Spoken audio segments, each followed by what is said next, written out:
సౌందర్యలహరి 11వ శ్లోకం.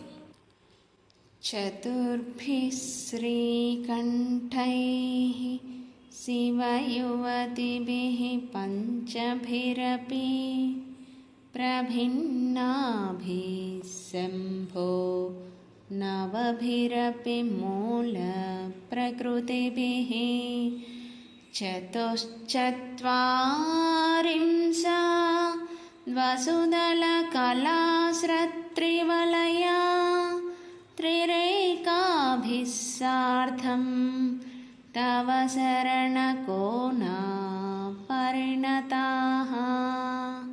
తల్లి భగవతి నలుగురు శ్రీకంఠులతోనూ 5 శివయువతులతోనూ అనగా మూల బిందువైన శంభు కాకుండా మొత్తం 9 మూల ప్రకృతులతో నీవు అభివ్యక్తమవుతున్నావు.